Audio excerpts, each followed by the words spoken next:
আর 3টে জাম্প আর 6টা এলিমিনেশন বাকি আছে, আর পরিস্থিতি ক্রমশই খারাপ হতে লাগলো।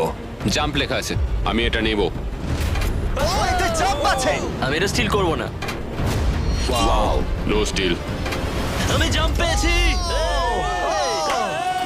ও মাই গড, ওর জন্য একটা প্যারাশুট নিয়ে এসো। আর তোমাদেরকে আমি বলতে চাই, চলো। তোমাদের মধ্যে যে কোনো একজন এগিয়ে যাবে, যেহেতু আর বাকি থাকা 6টা ব্রিফকেসের মধ্যে একটা জাম্প বাকি আছে, তাই এটা কি? তুমি চুজ করো। ঠিক আছে, নো স্টিল। ও এলিমিনেশন। আর 4টে এলিমিনেশন বাকি আছে, কিন্তু জাম্প বাকি আছে একটা। ঠিক আছে, ভেতরে তাহলে কি দেখলে? এটা জাম্প। তুমি বলছো এটাই লাস্ট জাম্প? হ্যাঁ, এটাই লাস্ট। ওকে, আমি তোমায় বিশ্বাস করতে পারি? আমি সত্যি বলছি।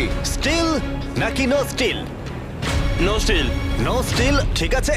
ও মাই গড, যদি এডি সত্যি কথা বলে থাকে তাহলে বাকি সবাই এলিমিনেট হয়ে যাবে। ভাই, এখানে জাম্প আছে। ও সত্যি কথা বলছিল, ও তোমাদের সত্যি কথা বলছিল। যেহেতু এখন 10টা জাম্পই নেওয়া হয়ে গেছে, এবার দেখার সময় হয়েছে কেন এরা কার্গো প্লেন থেকে জাম্প করলো। কারণ এর পরের চ্যালেঞ্জটা এমন একটা অদ্ভুত জায়গায় অনুষ্ঠিত হতে চলেছে, সেখানে জেট সাধারণত দেখতে পাওয়া যায় না। রিয়াদের সব থেকে বড় ফ্রিওয়ের একেবারে মাঝখানে, সৌদি আরবের সব থেকে বড় শহর, যাতে পুরো শহর এই জেটের চ্যালেঞ্জটাকে দেখতে পায়।